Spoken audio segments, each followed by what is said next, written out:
Mm,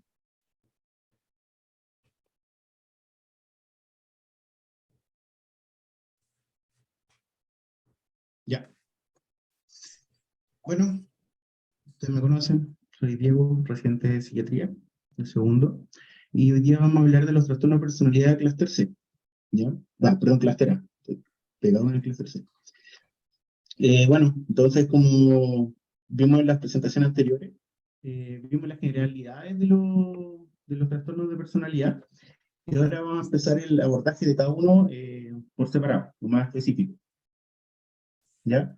Entonces, primero vamos a ver el trastorno de personalidad paranoide, el trastorno de personalidad esquizoide. ¿Ya? El trastorno de personalidad paranoide, como introducción, eh, las personas con TP paranoide eh, son, son, eh, son distantes emocionalmente, son fríos, tienen siempre sospechas injustificadas, hipersensibilidad, celo y miedo a la intimidad, ¿ya?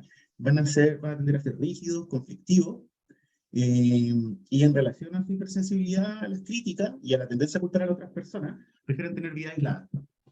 Se puede considerar que el TP paranoide se va a ubicar dentro de un espectro que incluye al TP propiamente tal, al trastorno delirante crónico y la esquizofrenia paranoide, ¿ya? Pero la característica central es que no van a tener ideas delirantes, alucinaciones u otras manifestaciones psicóticas, ¿ya? Estos corren para el siguiente trastorno de personalidad también, en la descripción, que vamos a ver el estilo personalidad versus estilo personalidad versus un trastorno de personalidad, los eventos que desencadenan esos mecanismos como de desadaptativo, el estilo conductual, el estilo cognitivo, el estilo afectivo, el estilo de apego y los criterios diagnósticos óptimos. Ahí vamos a ver lo que es para cada uno de ellos. Entonces, ahora vamos a hacer la diferencia entre lo que es el estilo de personalidad paranoide con el trastorno de personalidad. ¿Ya? Se puede ver un continuo que es desde un estilo de personalidad, que sería como el más saludable, hasta el otro extremo, que es el trastorno de personalidad. ¿Ya? Es un continuo. Eh, bueno, con el estilo, van a encontrar que son seguros de sí mismos, pero en el trastorno va a tener poca confianza en los demás, ¿ya? Van a estar poco dispuestos a confiar en los demás por el temor injustificado que tienen de que la información que ellos revelen vaya a ser usada en su contra. En el estilo consciente de todas las sutilezas, los tonos y los significados en general, pero en el trastorno personal paranoide ya vemos que hay significados que pueden leer significado oculto, pueden ver amenazas o amenazas y comentarios o eventos que son en realidad benignos. Eh, ¿Volví? ¿Sí? Ya, que estaban hechos por el computador. Hay un ejemplo que dice, por ejemplo, que el paciente sospecha que un vecino sacó la basura temprano para molestarlo. Ahí está leyendo significado oculto. En el estilo también vemos que se toma las críticas en serio, pero no se deja intimidar. En cambio, en el trastorno vamos a ver que guarda rencor y no va a perdonar los insultos o cualquier tipo de desaire. En el estilo vemos que le da una importancia, le da una gran importancia a lo que es la lealtad, la fidelidad, el trabajo duro. Eh, y siempre, en el fondo, hay que trabajar esa relación y nunca da por hecho la fidelidad. Tienen que tener pruebas. En cambio, ahora, cuando en el otro extremo del trastorno, vemos que el paciente va a cuestionar sin justificación la lealtad, la fidelidad del cónyuge, de su pareja sexual o de su amigo. En el estilo también vemos que es cuidadoso en el trato de otras personas, prefiere evaluarla antes de entablar alguna relación con ellos, pero en el trastorno vemos que ya de por sí espera ser explotado o perjudicado por otros sin algún sustento. En el estilo de personalidad paranoide son asertivos y se pueden defender sin perder el control. Y en el trastorno de personalidad ya se ofende fácilmente, reacciona rápidamente, con ira, para atacar. ¿Ya? Entonces, vamos a hablar de que el evento desencadenante, que es una situación o un evento típico que va a desencadenar la respuesta adaptativa, como les dije anteriormente.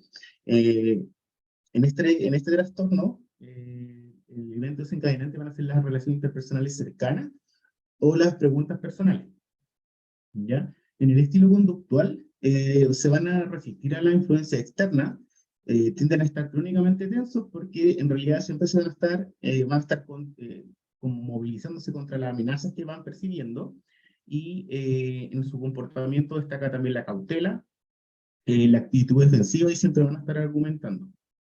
En el estilo interpersonal, van a ser desconfiados, reservados, aislados, siempre van a estar sospechando los motivos de las demás personas, también van a evitar la intimidad, eh, y no van a aceptar de buena manera las sugerencias constructivas, ¿ya? En el estilo cognitivo se va a caracterizar por una desconfianza de las ideas preconcebidas, ¿ya? Van a examinar siempre la situación, buscando pistas, evidencia, para que en el fondo poder confirmar las ideas que ellos tienen preconcebidas, ¿ya? Y van a ignorar toda evidencia que no se ajuste a esta idea de ellos. Y cuando están bajo estrés, ya su pensamiento puede adquirir tintes conspiranoicos, incluso delirantes, ¿ya? Y la hipervigilancia que tienen, la necesidad de buscar las pruebas para confirmar sus creencias, los va a llevar a tener una visión de la vida autoritaria y desconfiar. Con respecto al estilo afectivo, en general se caracterizan por ser fríos, distantes, sin emociones, sin sentido del humor, y por su hipersensibilidad a los desaires, que pueden ser reales o imaginarios, siempre van a estar creyendo que son engañados, que son traicionados. En general tienden a tener pocos amigos, si es que tienen alguno, y las dos emociones que más sienten y expresan con más profundidad que el resto en realidad son la ira y los celos intensos. Con respecto al estilo de apego, tiene un apego temeroso. Van a mostrar una sensación de indignidad personal que se combine con la expectativa a que van a estar esperando que otras personas los rechacen y que no sean dignos de confianza. Eh, em, Aunque también se creen especiales y diferentes a los demás, se protegen de las amenazas inesperadas porque no pueden contar que los demás los van a proteger. O sea, ellos tienen que poder protegerse. Eso lo vamos a ver un poquito más después, como las explicaciones de todo esto, ¿ya? Y el criterio de diagnóstico óptimo, creo que le estaba conversando, este es como no sé si un comodín o algo así, que tenemos que tener siempre presente, porque es una frase súper cortita, pero la idea es que determinando si está o no este criterio óptimo, podemos ya sospechar y diagnosticar rápidamente el trastorno. En este caso, es que haya sospechas sin fundamento suficiente de que los otros lo están explotando, dañando o engañando. De ahí en adelante, nosotros ya podemos empezar a pensar en el diagnóstico. Y la descripción del DCM es bien parecida a lo que hablé al principio, que se va a caracterizar por un patrón de desconfianza y sospecha, siempre interpretar los motivos de los demás como dañinos, sospechan que lo están explotando, dañando, engañando. En general se obsesionan con las dudas sin fundamento de la lealtad de sus amigos, de sus parejas. Y por estos mismos miedos van a ser reticentes en confiar en las demás personas. Interpretan los comentarios y las situaciones, aunque sean benignas, como amenazantes y peligrosas, y en general son bien rancorosos, no perdonan los insultos, los desaires. Eh, y la descripción prototípica, vamos a hablar primero de lo que es una descripción prototípica. Es una descripción breve que en el fondo va a captar la esencia de cómo se presenta más comúnmente el trastorno de personalidad, ¿ya? Y estas descripciones son útiles porque en realidad es mucho más útil tener este concepto en la cabeza que estar chequeando con una lista de criterios. Bueno, con respecto a la descripción prototípica, entonces, estas personas crecieron creyendo que el mundo es peligroso, que nunca se puede confiar en las demás personas, incluso en sus más cercanos, ¿ya? Van a estar constantemente controlando para asegurarse que nadie se aproveche de ellos, que se burle de ellos o que conspire con ellos, ¿ya? No van a compartir sus pensamientos o los sentimientos porque ellos van a estar convencidos de que los van a usar en su contra. procesos súper reservados en ese sentido. Y como dije, son rencorosos y vengativos, y en el fondo se van solapando, ¿ya? Y la prevalencia se estima entre un 2,3 y un 4,4% en la población en general, ¿ya? Pero, bueno, eso es de la APA al 2013, pero en setting clínico ya podemos ver un aumento de prevalencia de un 4,2 27,6%. Y ahora vamos a hablar de las conceptualizaciones del trastorno de personalidad paranoide, ¿ya? Vamos a hablar sobre la conceptualización psicodinámica. En esta, sus principales mecanismos de defensa van a ser la proyección y la identificación proyectiva, ¿ya? Eh, Estas personas van a percibir en lo otro lo que es propio de ellos, y al proyectar estos sentimientos de impulso inaceptables sobre lo otro, tienen una reducción de la ansiedad y la angustia.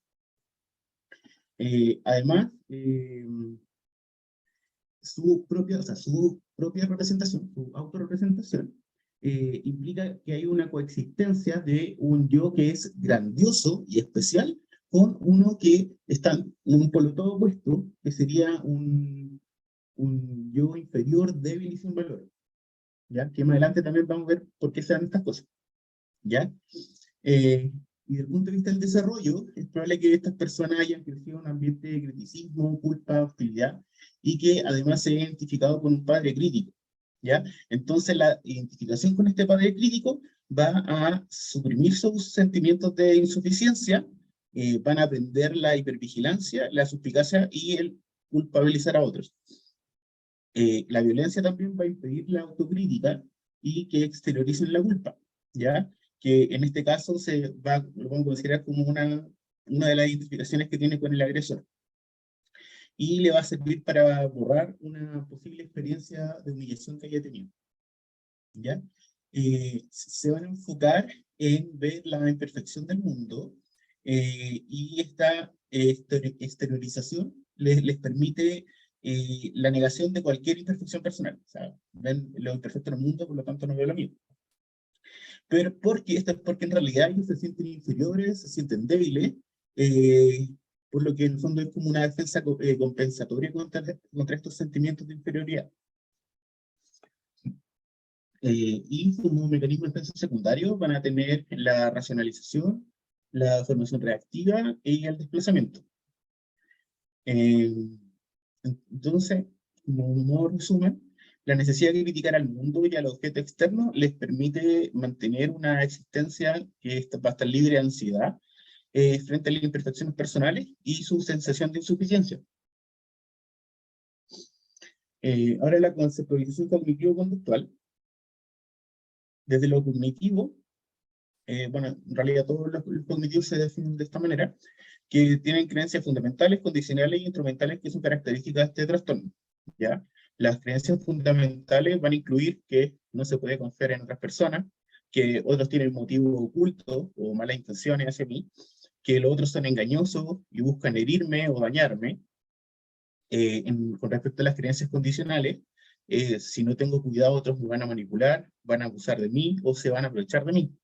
Y que si los demás actúan de manera amistosa es porque hay algún motivo oculto detrás. Con respecto a sus creencias instrumentales, son estar en guardia, siempre buscar un significado oculto, no confiar en nadie, no dejarse engañar. Desde la perspectiva más conductual, Turkheim habla de que no existe una formulación única para este trastorno. ¿Qué quiere decir esto? Que si bien todos comparten la hipersensibilidad a la crítica, se pueden dividir en como subdivisiones, ¿ya?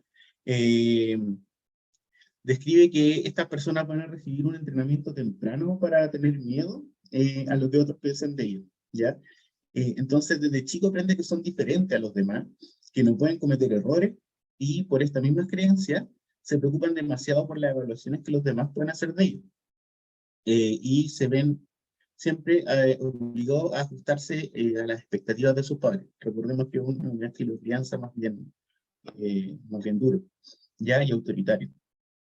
Y esto, ya en la casa, después el nivel de sus compañeros, en el colegio va a interferir con la aceptación de sus compañeros, que pueden aislarlo o humillarlo por este mismo creerse, digamos, especial o distinto, y van a terminar rumiando excesivamente sobre este aislamiento y el maltrato de los demás, y por esto van a concluir que la razón del rechazo y la persecución es porque son especiales, o sea, se lo confirman, y que los demás van a tener celos de ellos. Entonces este aislamiento va a generar más pensamiento persecutorio, más pensamiento grandioso, que lo van a aislar más aún de su círculo, ¿ya? Entonces está este círculo vicioso que va a perpetuar el trastorno. Con respecto a la conceptualización biosocial, el trastorno de personalidad paranoide se describe como una continuación sindrómica de 3 trastornos de personalidad que dice en el texto son menos severos. No lo creo, pero así sale. El narcisista, el antisocial y el compulsivo, ¿ya? Y las personas con TP paranoide van a desarrollar uno de estos 3 patrones sindrómicos según sus propias historias biogénicas y ambientales, ¿ya? La variación narcisista va a estar determinada por la sobrevaloración y tolerancia o indulgencia por parte de los padres, y resultando en que los niños no logran aprender responsabilidades interpersonales, ni cooperación ni habilidades interpersonales. Entonces se perciben como los demás como egoístas. La falta de los controles parentales va a dar como resultado fantasías de grandiosidad, de éxito, poder o belleza, y por eso en el fondo tienden a ser humillados y rechazados por sus compañeros. Y como dije anteriormente, estas cosas se van repitiendo en los modelos. Como estos rechazos interpersonales, o sea, estos rechazos interpersonales van a ir seguidos del aumento de fantasía y el aumento del aislamiento, y van a surgir más ideas persecutorias. Con respecto a la variante antisocial, esta muestra altos niveles de activación y temperamento impulsivo. El principal determinante ambiental es un trato duro por parte de los padres, por lo que ellos van a desarrollar una desconfianza permanente hacia los demás y van a manifestar una gran autodirección, y en general van a ser bien arrogantes, ¿ya? Por su tendencia a rechazar los controles parentales y los controles sociales, van a desarrollar un estilo de vida que es más bien agresivo, impulsivo y hedonista, y por lo tanto siempre se van a tratar de anticipar a los ataques de las demás personas, reaccionando en general de manera irracional, vengativa. La variante paranoide compulsiva tiene historia de desarrollo similar a la del trastorno de personalidad obsesivo-compulsivo, ¿ya? Pero en este caso se diferencia porque van a presentar un comportamiento que es más inflexible y mucho más rígido, ¿ya? Estas 3 versiones del TP paranoide se perpetúan por su propia rigidez y su propia suspicacia. Al atribuir los motivos dañinos a los demás, se van a mantener con una postura siempre defensiva y vengativa, en general, la mayor parte del tiempo, ¿ya? Y además, el mantener la distancia con los demás va a contribuir a mantener su ilusión de superioridad, como dije anteriormente, su profecía autocumplida, ¿ya? Como esperan que los demás sean hostiles y malos, finalmente ellos terminan siendo hostiles y malos. Con respecto a la conceptualización integradora, ya esta conceptualización va a entregar una explicación que es un poco más global, una explicación biopsicosocial de cómo se desarrolla y cómo se mantiene esta personalidad. Ya desde el punto de vista biológico, se describe que tienen un umbral bajo para la estimulación del sistema límbico y tienen deficiencias en los centros inhibitorios. ¿Ya? En el tipo narcisista se describe que tiene un temperamento hipersensible, y eso se suma a la sobrevaloración y tolerancia por parte de los padres que había comentado anteriormente, el sentido de grandiosidad, la autoimportancia, y al final eso determina que resultan déficit en el interés social y habilidades interpersonales que son más bien limitadas.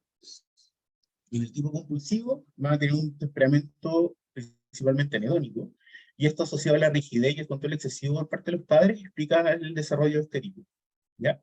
Y también existe una variante que es menos común, que en el fondo es la más común de las 4, que es el tipo pasivo-agresivo, que en este caso eh, cuando son bebés, van a tener este temperamento de niño difícil, ¿ya? Pero cuando crecen, tienen un temperamento más bien irritable, ¿ya? Y esto, más la inconsistencia, digamos, en la crianza, en el apego a los padres, explica el desarrollo de este tipo, ¿ya? Desde el punto de vista psicológico, se ven a sí mismos de la manera, soy especial y diferente, estoy solo y nadie me quiere porque soy mejor que los demás, ¿ya?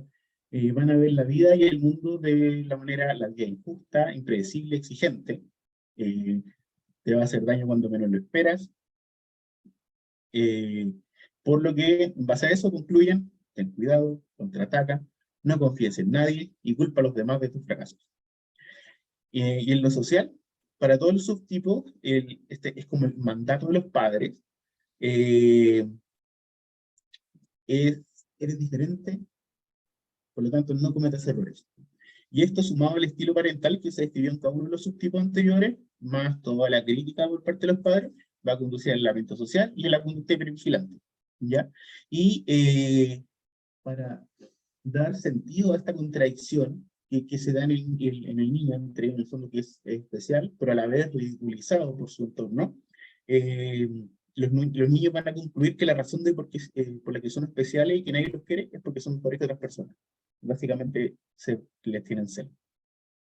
Y este patrón se va a confirmar, se va a reforzar y se va a perpetuar por la sensación de ser especial, por la rigidez, por esta atribución de mala intención a otras personas, eh, y al final, nuevamente, lleva al aislamiento social y les confirma su postura persecutoria frente al mundo.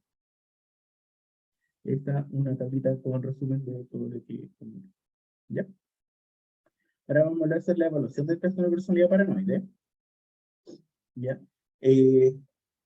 Con respecto al comportamiento y el rapport de la entrevista, en general es un desafío porque la relación con ellos se empieza a ver obstaculizada por la creencia que tienen y que otros los van a querer dañar, los van a querer explotar, por lo que van a estar como revisando, filtrando todas las preguntas que uno le hace, buscando algún significado oculto. Y asumen que cualquier amabilidad que muestre el entrevistador va a ser como, va a tener un significado oculto también y va a ser una maniobra para aprovecharse de su debilidad. En general no están relajados en la entrevista, están más bien tensos, porque tienen miedo que si se relajan pueden quedar demasiado vulnerables, eh, y por eso están tan suspicaces y hipervigilantes. ¿Ya? En general ellos pueden confrontar al entrevistador, pero no van a tolerar que los confronten. Y dentro de las cosas como destacable en la entrevista es importante hacer que haya transiciones fluidas de un tema a otro, ¿ya? Porque un cambio abrupto en el tema, el paciente lo va a experimentar como que es un intento como de atraparlo, y al final se pueden enojar o pueden incluso terminar la entrevista. Así hipervigilantes son. Entonces, respecto a los enfoques de tratamiento de las intervenciones, ¿ya? Como consideración del tratamiento, eh, los diagnósticos diferenciales van a incluir el TP narcisista, el antisocial y el obsesivo compulsivo. Coincidencia, no lo creo, como los anteriores. Como comorbilidad va a tener más frecuente el trastorno de ansiedad generalizada, el trastorno de pánico y el trastorno migrante crónico, ¿ya? Y si tiene un TAP comórbido, es probable que la fase maníaca tenga características de irritable. Y si posteriormente también se diagnostica una esquizofrenia, es más probable que se diagnostiquen los tipos paranoide y catatónico. Respecto al tratamiento, eh, hasta hace poco tiempo el pronóstico para el TP paranoide era no muy bueno, más reservado. Pero actualmente hay más optimismo en el logro de meta específica del tratamiento. eh, y estos serían como aumentar la benignidad de la percepción e interpretación de la realidad, aumentar la confianza también en el mundo.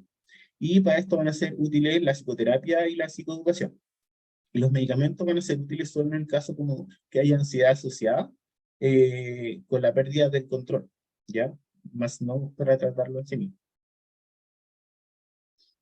Con respecto a la terapia con orientación psicodinámica, en este caso destaca que se va a requerir empatía, paciencia y sensibilidad a las vulnerabilidades del paciente, ¿ya? El proceso tiene que ser más bien lento y con metas limitadas a largo plazo, ¿ya? Esta se va a caracterizar por tres principios importantes. El primero es establecer una alianza terapéutica que sea significativa. eh, y esto es importante porque en estos casos vamos a requerir que el paciente tenga confianza en nosotros, ¿ya? Entonces, por eso va a ser importante la respuesta empática que tengamos y la voluntad que tengamos como, para servir como contenedor de todos estos afectos negativos que está expresando el paciente, ¿ya? Eh, Hay que evitar responder a la defensiva o desafiar las percepciones del paciente. En vez de desafiar estas percepciones, sería más útil pedir más detalle y empatizar con estas percepciones y los afectos de él, ¿ya? La idea es que el paciente termine viendo al terapeuta o al médico como una persona que es benigna, que es desinteresada, amistosa y que finalmente lo que quiere es ayudarlo. El segundo punto es la estrategia de tratamiento. Una estrategia de tratamiento esencial es convertir las manifestaciones paranoides en depresión, ¿ya? Y después de eso, de convertirla en depresión, es superar el duelo, que es correspondiente, ¿ya? Porque al debilitar las defensas y las actitudes paranoides, va a aparecer un núcleo depresivo que está escondido, ¿ya? Y en este núcleo depresivo va a destacar esta sensación de vulnerabilidad e impotencia, ¿ya? Y bueno, habla de unas técnicas que son la técnica de la contraproyección y la duda creativa. Y como tercer punto, es importante respetar el sentido de autonomía del paciente, que en general es frágil, que es amenazado, y hay que reforzarle la relación terapéutica. Y todas las decisiones que se tomen, incluidas las que tengan que ver con fármacos también, se tienen que tomar con el paciente y la decisión final es del paciente. En la psicoterapia dinámica breve, eh, esta puede ser preferible para empezar un trabajo psicoterapéutico, que nos vamos a centrar en la crisis, y nos podría servir como antesala para un tratamiento que vaya más a largo plazo, ¿ya? Se describe que tiene utilidad en presentaciones paranoides reactivas, o sea, en un fondo no constantes, y puede que no sea efectiva para presentaciones que son más duraderas, como el TP paranoide, ¿ya? Y actualmente no hay estudios publicados de tratamiento exitoso completo en el contexto de psicoterapia dinámica breve. Habla también de la terapia cognitivo-analítica, que es otro modelo que también es de tiempo limitado, que también tiene orientación psicodinámica que consta de 24 sesiones semanales y 4 sesiones de seguimiento. Y después de las sesiones de evaluación, después de creo que son como 3 primeras sesiones de evaluación, se trata de que el terapeuta le lea al paciente una carta que escribió, que en el fondo en esta carta va a reformular los orígenes de la angustia y va a identificar algunos problemas objetivos. Y la terapia va a terminar con una carta despedida que hacen en conjunto el paciente con el terapeuta para resumir los logros y prepararse para futuros obstáculos, y además de tratar el posible sentimiento de abandono que puede aparecer con el fin de la terapia. En el 2014 se hizo un estudio de un caso único para describir en este tipo de terapia, eh, que en este caso se describieron 6 problemas objetivos, que fueron la sospecha, la hipervigilancia, la disociación, la conspiración, interrogatorio y ansiedad. Y los resultados, los posteriores a la terapia, mostraron que 5 de estos 6 problemas desaparecieron y que el paciente lo asoció a la terapia. Una muy buena evidencia para el que el enfoque de terapia cognitiva, en general, la fase inicial puede ser bien estresante porque participar en este tipo de tratamiento va a requerir que el paciente se revele a sí mismo, va a requerir que confíe en los demás y que reconozca sus propias debilidades. Y este estrés se puede reducir enfocándose al principio en temas que sean menos sensibles, tratar los problemas de manera indirecta, decir como, conozco algunas personas que tienen este problema, le ha pasado a ustedes una típica estrategia, o empezando con un enfoque más de resolución de problemas específicos o intervención enfocada en el comportamiento, ¿ya? Y a medida que el tratamiento va progresando, se tiene que cambiar el énfasis como el objetivo, de manera de que el paciente, o sea, de aumentar el sentido de autoeficacia del paciente, más que tratar de modificar sus comportamientos interpersonales. Y el uso, bueno, aquí se usan todas las técnicas cognitivo-conductuales tradicionales, como el entrenamiento de la comunicación asertiva, el ensayo conductual, y que se van a usar para revertir la provocación de reacciones hostiles hacia otras personas, ya, principalmente. Y los objetivos del tratamiento van a ser disminuir la sensibilidad a la crítica y modificar el comportamiento social.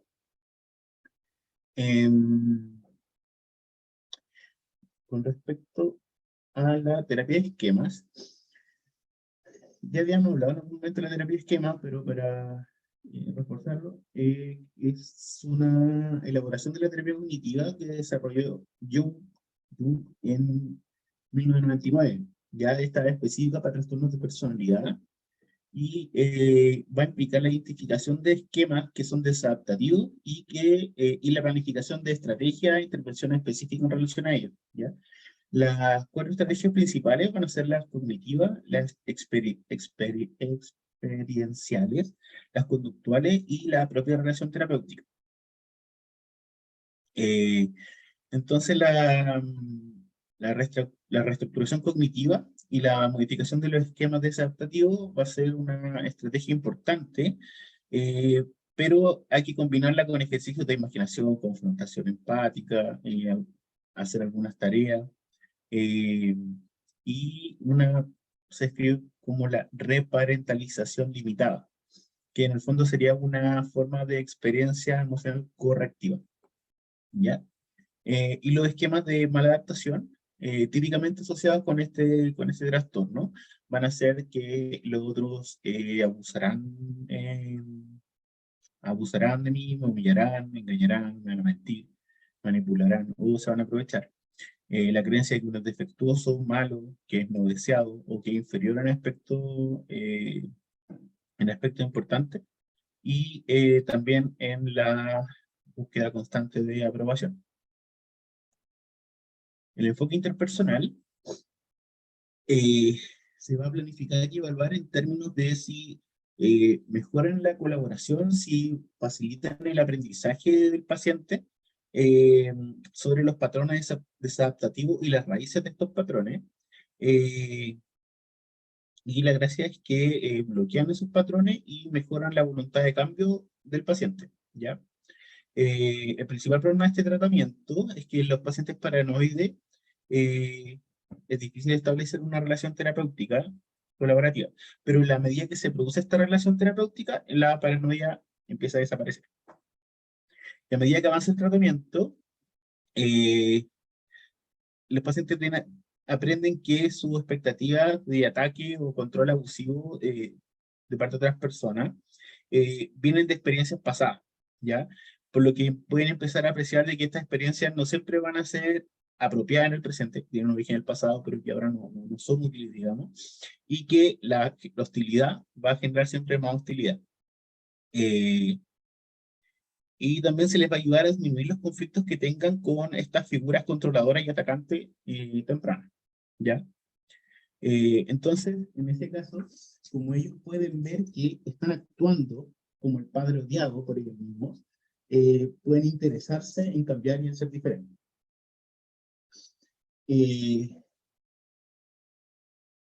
Y en la medida en que se desarrolla la colaboración terapéutica, cuando ya hubo esa colaboración, ya hubo un aprendizaje sobre la confianza. Eh, y de manera que al final van a poder pensar de manera más benigna de las otras personas y las circunstancias de la vida, básicamente basado en la misma relación que tienen con el terapeuta. Con respecto a los medicamentos, como dije anteriormente, no existen medicamentos específicos para este trastorno de personalidad. pero se usan medicamentos que se enfocan en síntomas específicos asociados con el trastorno, como la depresión, ansiedad o insomnio, y se van a usar como complemento de la psicoterapia y el entrenamiento de habilidades. ¿Ya? Y bueno, eh, es importante sí que cuando se inician esos tratamientos, en general los síntomas van a responder antes a los medicamentos que a la terapia, la idea es iniciar el medicamento de inmediato si es que tiene indicación, digamos, ya como para mejorar la terapia. Está el enfoque de tratamiento integrado combinado, que eh, básicamente es como que agarra todos los enfoques que hablé anteriormente y los mezcla un poco. Y bueno, la Grecia dice que ya hay datos suficientes que sugieren que este trastorno de personalidad ya no es intratable, como se creía antes. Y, y la experiencia clínica muestra que un enfoque integrador puede maximizar los resultados de la terapia y reducir la duración del tratamiento. Eh, y cuando, como hablamos anteriormente, conceptualizamos el trastorno paranoide como si tuviera dimensiones tanto temperamentales y caracterológicas, en este caso parece que los enfoques dinámicos podrían ser efectivos con la parte caracterológica, pero menos efectivos con lo que es el temperamento, ¿ya? En este caso, la reestructuración cognitiva va a ser efectiva para modificar el estilo cognitivo de hipervigilancia. El enfoque cognitivo-conductual va a ser útil con los afectos restringidos. El enfoque interpersonal va a ser efectivo para reducir la culpa y la hipersensibilidad a la crítica. Integrando las terapias dinámicas, las cognitivo-conductuales, los enfoques interpersonales, se puede tener un enfoque que es más bien sinérgico en el cambio de las dimensiones temperamentales y caracterológicas. Eso es como un combo. Eso. Y también habla de una combinación de medicamentos de pimosida y cerrar eso también si es que cuando corresponda, además de todas las otras terapias, ¿ya? Siempre con psicoterapia individual. Ahora vamos a hablar del trastorno de personalidad esquizoide.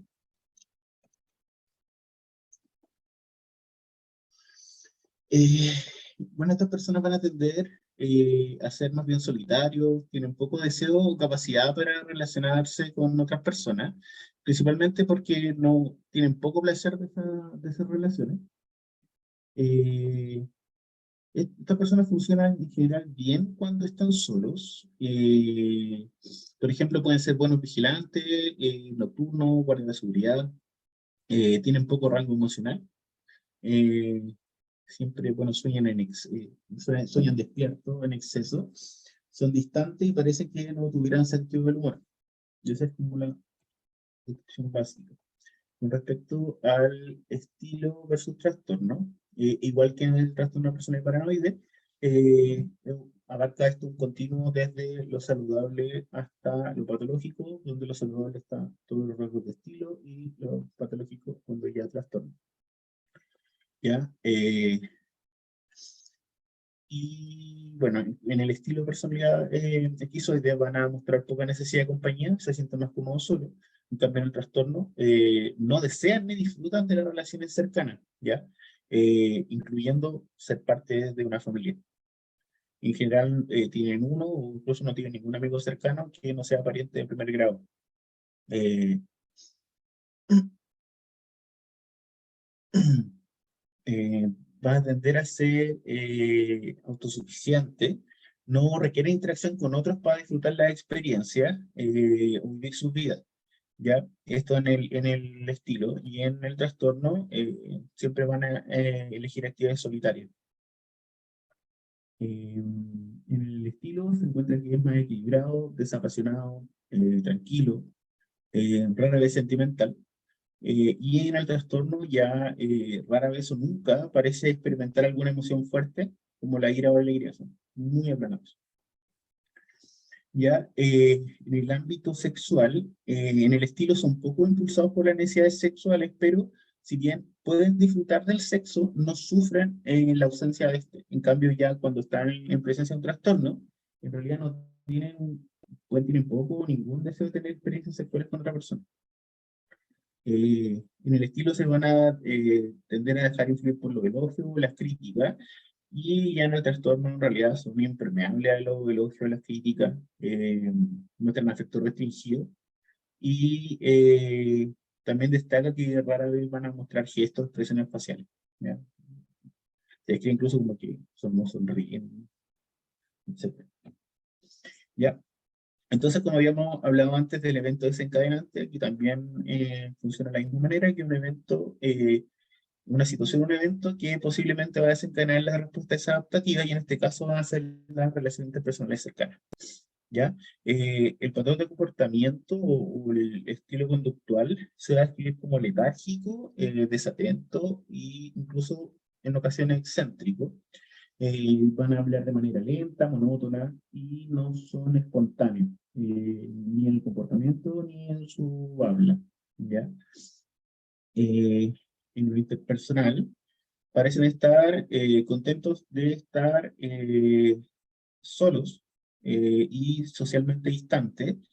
Siempre prefieren participar en actividades solitarias, no se involucran en actividades grupales ni de equipo, y se desvanecen cuando están en un contexto social. Eh, y también responden rara vez a los sentimientos o acciones de los demás, que también son impermeables en ese sentido. Y desde afuera aparecen como torpes en las situaciones sociales. En el estilo cognitivo se caracteriza principalmente como que son distraídos, ¿ya? Eh, el pensamiento y la comunicación se descarrila fácilmente, ya sea por distracciones internas o externas, y esto se puede incluso ver en las entrevistas clínicas, cuando estos pacientes tienen dificultad para organizar sus pensamientos, que en general van a ser vagos o se van a volver irrelevantes.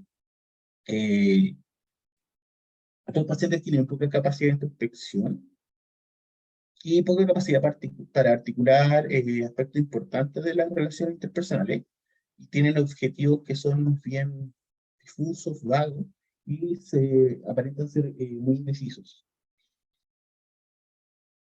En el estilo afectivo,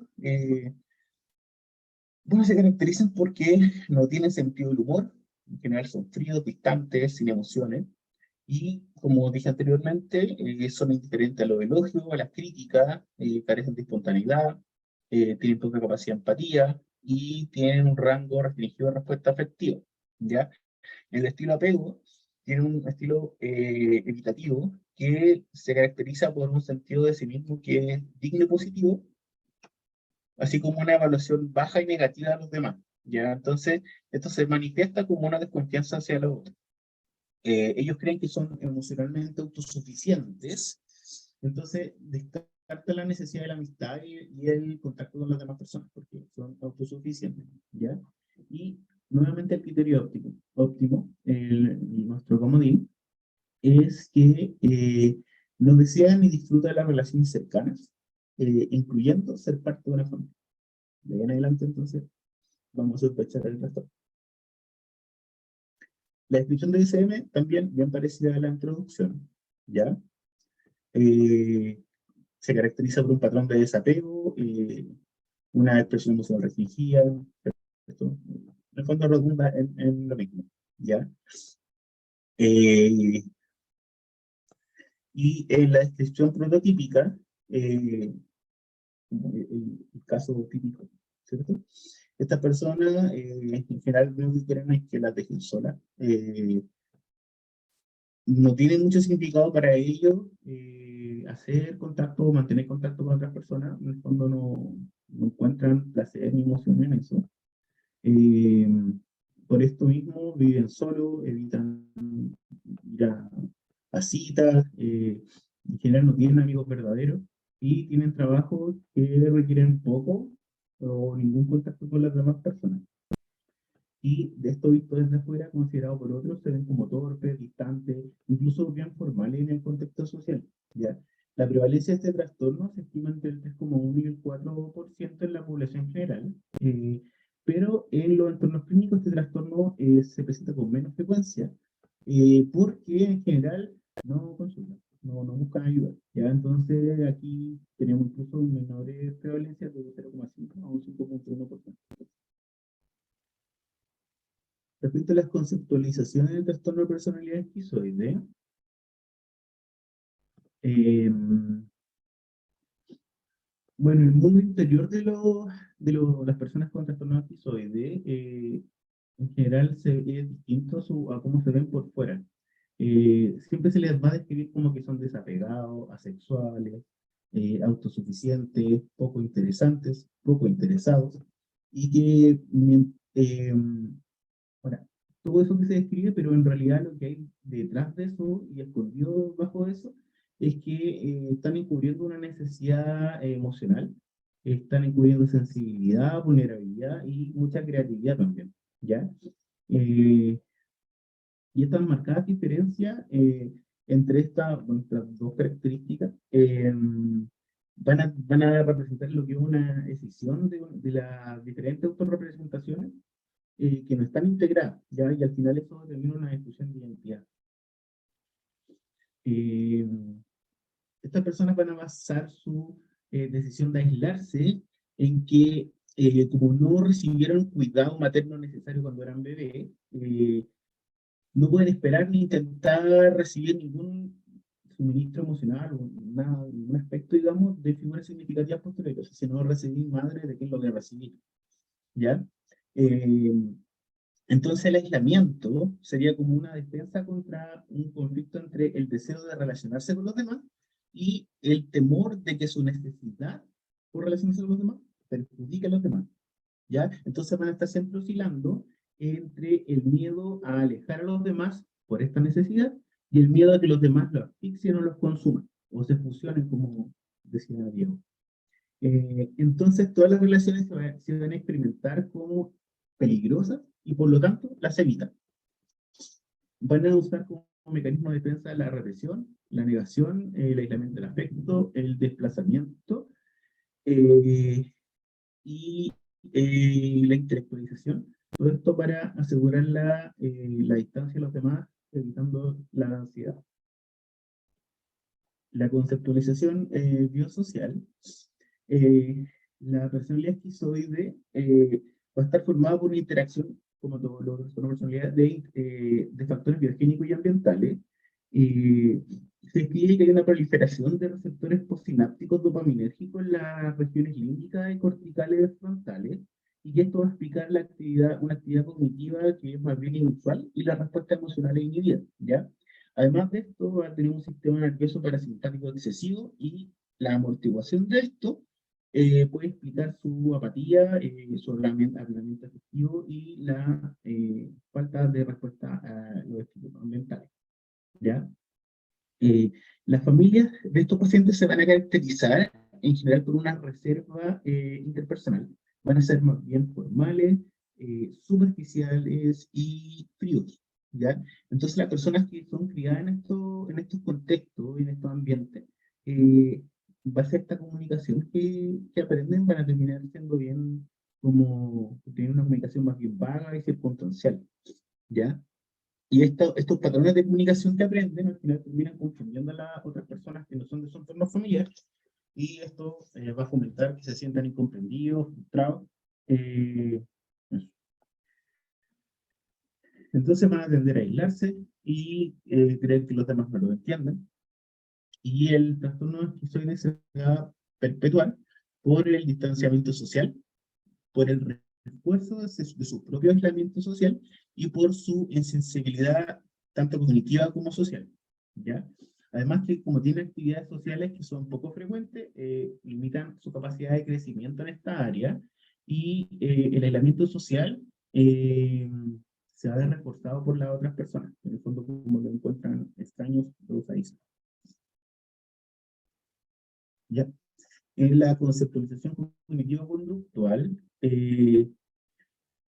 bueno, en general las personas esquizoides van a estar separadas de los demás como base.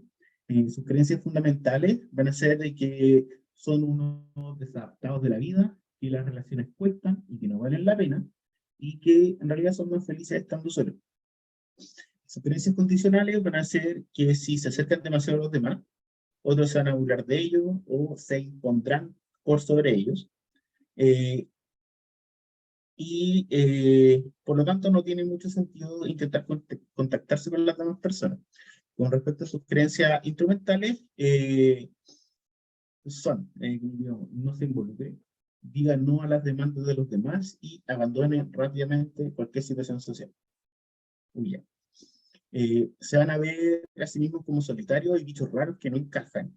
Ven a los demás como exigentes, hostiles y intrusivos. Entonces, con esto su estrategia básica va a ser mantener la distancia, ¿cierto? Y evitar el contacto. Aunque también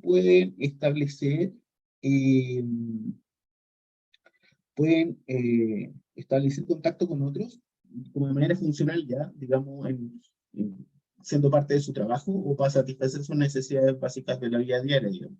¿Ya? Pero siempre van a evitar cualquier forma de intimidad.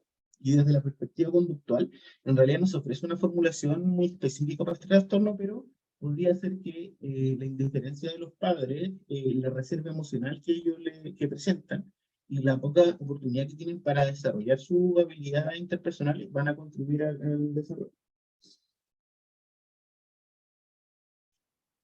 Ya, la conceptualización interpersonal, bueno, van a ser criados en un hogar ordenado, formal. En general van a estar sus necesidades físicas y educativas satisfechas, pero lo que más predomina es que hay poca calidez. Hay poco juego o interacción social y emocional dentro de la familia o en entornos cercanos, ¿ya? La identificación con padres retraídos los va a llevar a esperar poco del resto y dar poco al resto.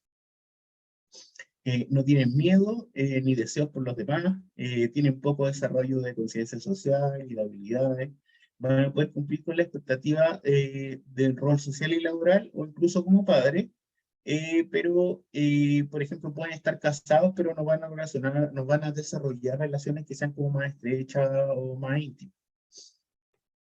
La conceptualización integradora, eh, biológicamente, es probable que de niño tuviera un temperamento pasivo, anhedónico, que resulta en el aumento de la actividad dopaminérgica o sináptica límbica frontal, como describí anteriormente. Eh, Psicológicamente se van a ver a sí mismos como soy un inadaptado de la vida, así que no necesito a nadie, soy indiferente a todo. Van a ver al mundo y a los demás como la vida es un lugar difícil y relacionarse con las personas puede ser dañino. Y por lo tanto, no confíes en nada, mantente alejado de los demás y no saldrás lastimado. ¿Ya? Eh, Socialmente, el estilo de crianza se caracteriza por la indiferencia y el empobrecimiento de afecto, como si el mandato de los padres, nuevamente el mandato, fuera eres un inadaptado o así de fuerte como quien eres y qué quieres. ¿Ya? El patrón familiar se va a caracterizar por comunicaciones que son más bien fragmentadas, con respuesta rígida y con carencia de emociones. Entonces, en base a esto, ya se van a desarrollar muy poco socializados, van a desarrollar poca o ninguna habilidad de relación interpersonal o de enfrentamiento al conflicto, ¿ya?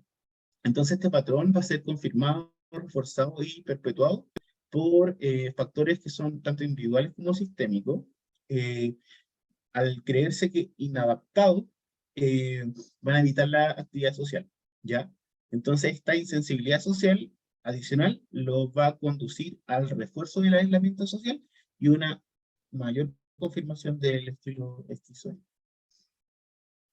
Otra tablita de resumen, que es lo mismo que comenté recién, pero muy resumido.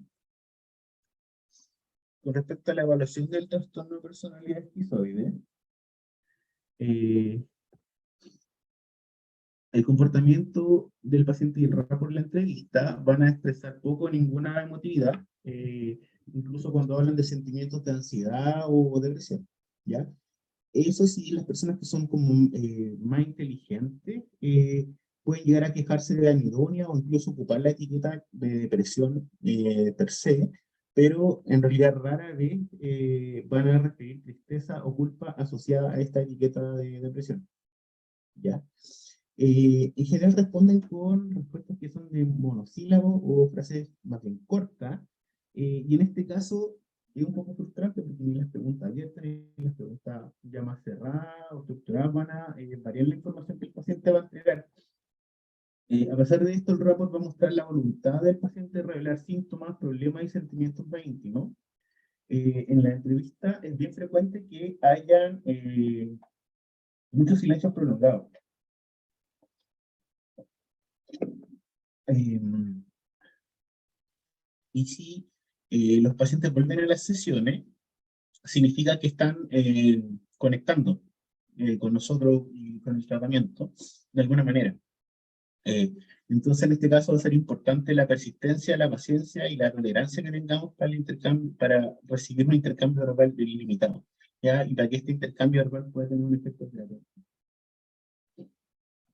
El enfoque de tratamiento y las intervenciones, como consideración del tratamiento, tenemos como diagnósticos diferenciales y los trastornos de personalidad evitativo, el esquizotípico y el dependiente. Como comorbilidades más comunes tenemos el trastorno de despersonalización, el TAP, el TOC, el trastorno por síntomas somáticos, el trastorno esquizofreniforme y la esquizofrenia desorganizada y catatónica. ¿Ya? Como decía, estos pacientes rara vez van a buscar tratamiento, a menos que presenten una descompensación. O lo otro que es como más frecuente es que lleguen porque alguien, como un familiar, una persona cercana, en el fondo se lo exige. O que llegan a tratamiento en realidad por otra enfermedad del GIU también. Y los objetivos del tratamiento se van a centrar en el alivio de los síntomas más que la reestructuración de la personalidad. La estrategia de tratamiento más comunes van a ser el manejo de la crisis, una interacción terapéutica que sea consistente y de apoyo, y normalmente no se ha demostrado que los medicamentos, y poniendo énfasis en los antipsicóticos, no se ha demostrado que sean útiles para este trastorno. En los enfoques de psicoterapia psicodinámica, eh, estos pacientes pueden ser tratados de manera efectiva con esta terapia, tanto de características expresivas como de apoyo. ¿Ya? Y esto va a depender de su nivel de funcionamiento y la preparación para el tratamiento que tenga. ¿Ya? Y la base para el tratamiento psicodinámico, en este caso, no va a ser la interpretación del conflicto, sino la internalización de la relación terapéutica.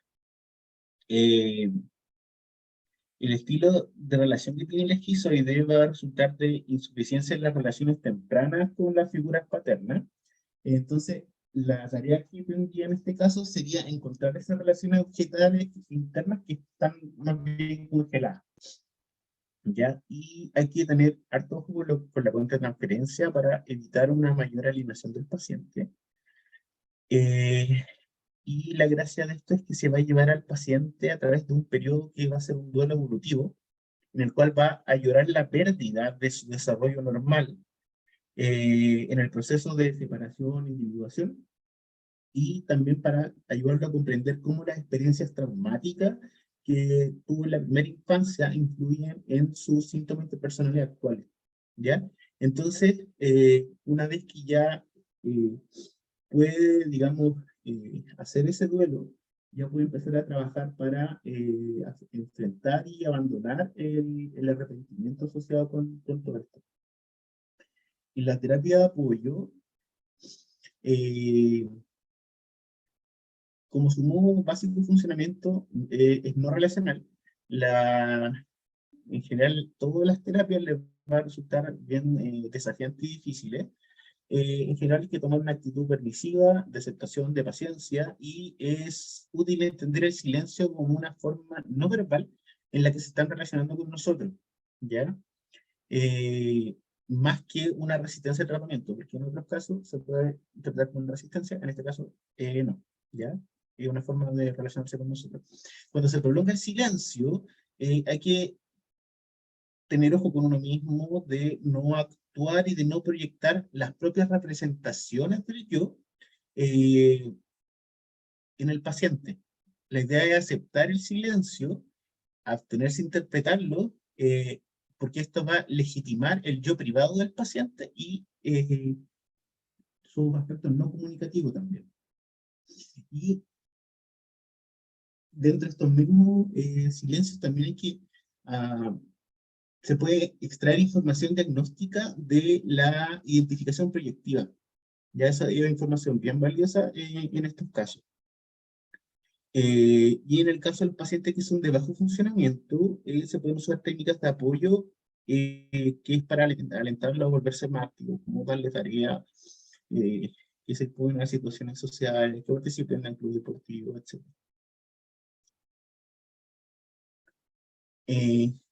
Ahora, con respecto a elegir una terapia dinámica de largo plazo o corto plazo, el tipo y la frecuencia de la terapia dinámica se basa en el nivel de funcionamiento, la motivación y la preparación del paciente para el tratamiento, ¿ya? Los de alto funcionamiento, que tienen síntomas depresivos o alguna capacidad de empatía, van a tender a tener mejores resultados con la psicoterapia dinámica.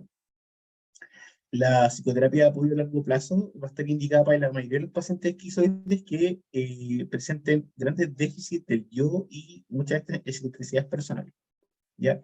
El objetivo de esto va a ser mejorar el funcionamiento adaptativo en la vida cotidiana y la terapia dinámica a corto plazo va a estar indicada para problemas de crisis y dificultades situacionales que están relacionadas con el trabajo, la vida personal, pero son más bien acotadas, ¿ya? Y también puede servir como como dije anteriormente, una antesala para empezar una psicoterapia como más a largo plazo, como exponerse de una manera más suave primero, por la frecuencia de las sesiones también, etc.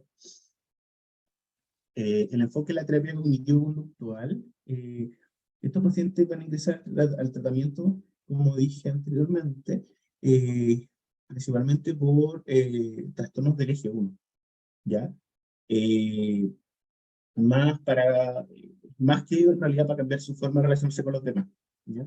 Como tiene una motivación limitada para la interacción social, el objetivo principal del tratamiento va a ser establecer o aumentar esta interacción social y reducir el aislamiento. La relación terapéutica en sí misma ya puede servir como un modelo para otras relaciones interpersonales que se den fuera de la sesión, como un modelo, digamos, para, o sea, cómo se relaciona contigo, donde se puede relacionar afuera, ¿ya? Una tarjeta paciente tiene muy poca habilidad de ese tipo. Y a medida que las personas van desarrollando una mayor conciencia y comprensión de las relaciones interpersonales, se les va guiando para que aprendan habilidades sociales necesarias y que las practiquen tanto dentro de la sesión como fuera de la sesión, ¿ya? Y es importante presentarle y mostrarle claramente la justificación de la terapia a estos pacientes, ¿ya? Porque las razones por las que a ellos les convendría actuar de manera diferente, las ventajas y las desventajas de cambiar el comportamiento y las ganancias concretas que pueden tener, porque esta estrategia puede inducirlo a cambiar, ¿ya? Recordar que no tienen deseo ni necesidad de interacción, entonces hay que motivarlos de alguna otra manera. Con respecto a la terapia de esquemas, los esquemas de mala adaptación van a incluir la creencia de que uno está alienado, que es diferente de los demás o que no forma parte de ningún grupo. Eh, la creencia de que uno es defectuoso, que es malo, que es no deseado, que es inferior en aspectos importantes, que el deseo de apoyo emocional de uno nunca va a ser satisfecho por otro, la creencia de que los deseos, las necesidades y los sentimientos de uno se tienen que suprimir para satisfacer las necesidades de los demás y evitar las críticas, y la creencia de que uno debe estar emocionalmente cerca de los demás, a expensas de una plena individuación o desarrollo social.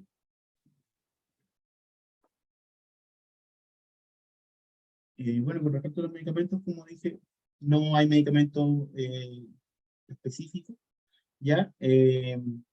Algunos ensayos controlados mostraron que los antipsicóticos eran útiles en el trastorno esquizotípico y se esperaba que esto, que como compartían muchas semejanzas, también funcionaran, pero no.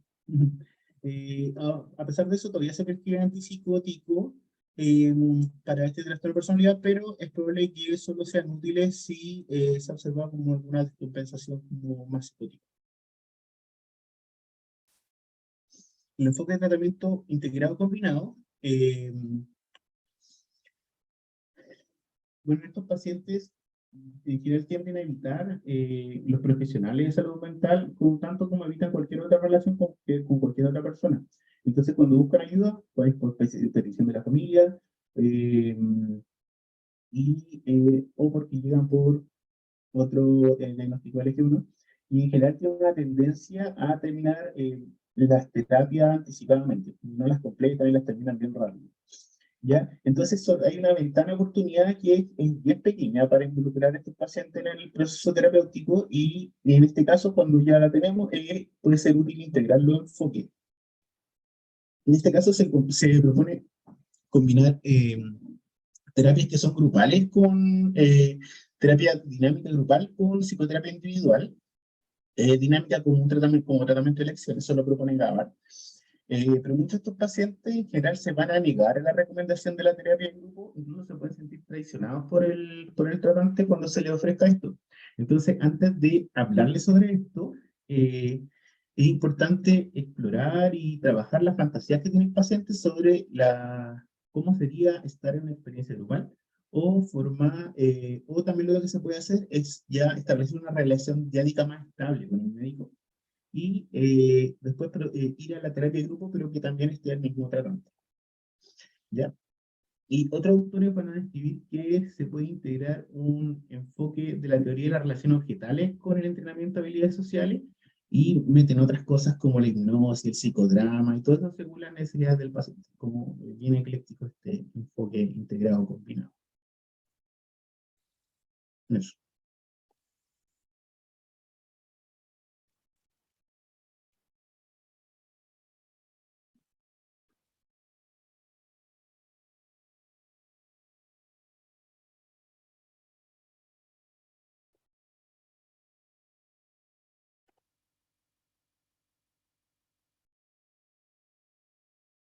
¿No?